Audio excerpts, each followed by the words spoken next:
भगवान रेस्टोरेंट नाम का एक रेस्टोरेंट था। उसका मालिक था सीताराम। उसकी पत्नी थी ललिता। दोनों बूढ़े थे। उनका इकलौता बेटा मनोहर शहर में नौकरी करता था। सीताराम और ललिता दोनों मिलकर ढाबा चलाते थे। वो दोनों बहुत धार्मिक थे। हर रोज अपने घर में पूजा करने के बाद ही वो घर से बाहर निकलते थे।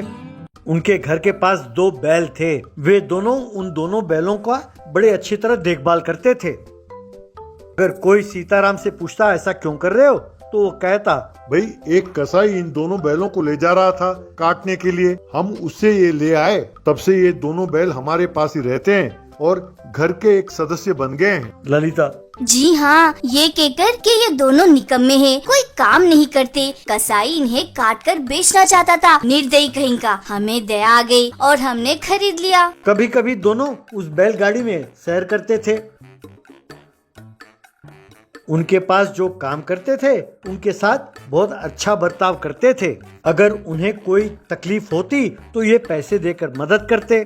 जो भी उनके ढाबे में आता था वो उनके साथ बड़ा अच्छा व्यवहार करते और उन्हें बढ़िया खाना खिलाते।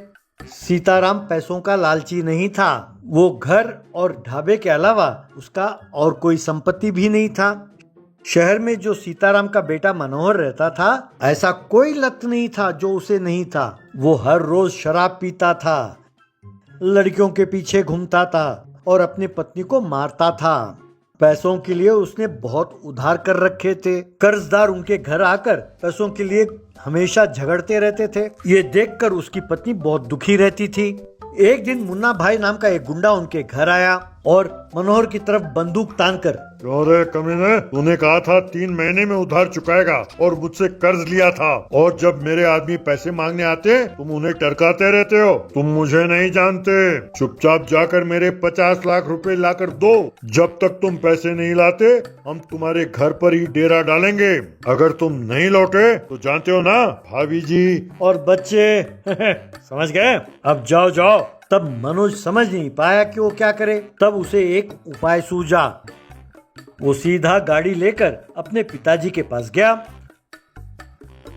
उसे देखकर उसके माँ बाप बहुत खुश हुए। मनोहर ने कुछ कागज बाहर निकाले और कहने लगा, पिताजी, मैंने आप दोनों के लिए बीमा कराया है, आप इस पे दस्तखत कर दें। यूं कहा। उन दोनों बेचारों ने कुछ सोचा नहीं और दस्तखत कर दी।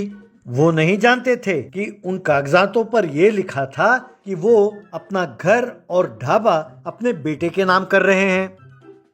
मनोहर ने तुरंत वो कागजात एक आदमी को दिखाए और उसे वो ढाबा और घर बेच दिया और वो पैसे लाकर उसने मुन्ना बाई को दे दिया। फिर जब उसने ये बात अपनी पत्नी को बताई तो पत्नी बेचारी बहुत दुखी हुई। जिस व्यक्ति ने वो घर और ढाबा खरीदा था, एक दिन वो आया और उसने सीताराम और उसकी पत्नी को वो कागजात दिखाए और उन्हें घर से बाहर निकाल दिया। वे बेचारे दोनों अपने बैलगाड़ी में वहां से चले गए। उनके समझ में नहीं आया कि वो कहाँ जाएं और सीधा जाकर एक मंदिर में उन्होंने डेरा डाल ली। ललिता: मैं जानती नहीं थी कि हमारा अपना खून हमें यूं धोखा देगा। हमने उसके पालन पोषण में कोई कमी तो नहीं की थी, जो आज उसने हमें सड़क पर खड़ा कर दिया। सीताराम: भगवान हमारी परीक्षा ले रहा है भगवान। अब इस उम्र में ये सब हमें देखना पड़ रहा है। यूं दुखी हो रहा था, तभी एक साधु उस तरफ से गुजर रहा था। उसने इन दोनों की बातें सुन ली। तब साधु उन दोनों से, तुम दोनों यूं चिंता ना करो, भगवान जो भी करता है भले के लिए करता है। तुम दोनों का जरूर भला होगा। आप दोनों इसी बैलगाड़ी में जाओ और अपना ढाबा का काम शुरू करो और दाम ऐसा रखो कि गरीब भी खरीद कर खा पाए। अलग निरंजन, कहकर उन्हें आशीर्वाद दिया और वहां से चला गया। साधु की ये बातें उन दोनों पर गहरा असर कर गई। साधु के कहे अनुसार उन्होंने अपने बैलगाड़ी पर एक बोर्ड लगाया जिसमें लिखा था 10 रुपीस का दाल चावल, और उन्होंने अपना धंधा शुरू किया। क्योंकि दाम इतना कम था, लोग बड़ी मात्रा में आकर खरीद कर खाने लगे। वो अच्छा पैसा कमाने लगे। तब उन्होंने एक छोटी सी झोपड़ी किराए पर ली और वहां रहने लगे। एक दिन एक महंगी गाड़ी आई और उनके झोपड़ी के बाहर रुकी।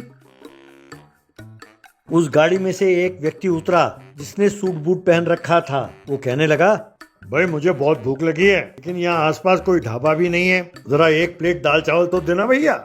सीताराम ने उसे परोसा। उस व्यक्ति ने वो खाया और कहने लगा, भाई वाह, ये तो बहुत स्वादिष्ट है। वैसे सिर्फ 10 रुपए में इसे बेच रहे हो? क्यों, क्या बात है? इसमें आप क्या लाभ कमाते होंगे? तब सीताराम, हमें पैसों की लालच नहीं है साहब, जो कुछ मिलता है हम उसी में गुजारा कर लेते हैं। तब उस व्यक्ति ने पूछा, वैसे आप दोनों हैं कौन, माजरा क्या है? तब सीताराम ने उसके साथ जो कुछ धोखा हुआ उसके बारे में विस्तार में बताया। तब वो आदमी, अच्छा बेचारे, बहुत दुख हुआ, कहकर 10 रुपए देकर गाड़ी में चला गया।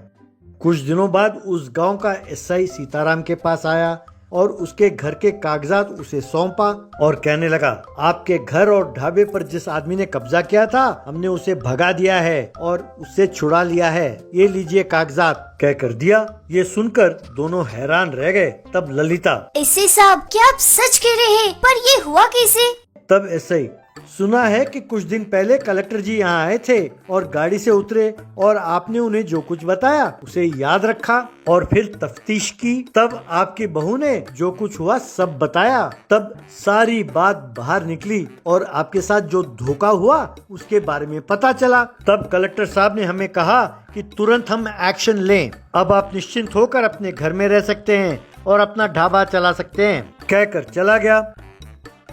तब सीताराम, अरे वाह, कहा ना भगवान हमेशा हमारे साथ रहता है।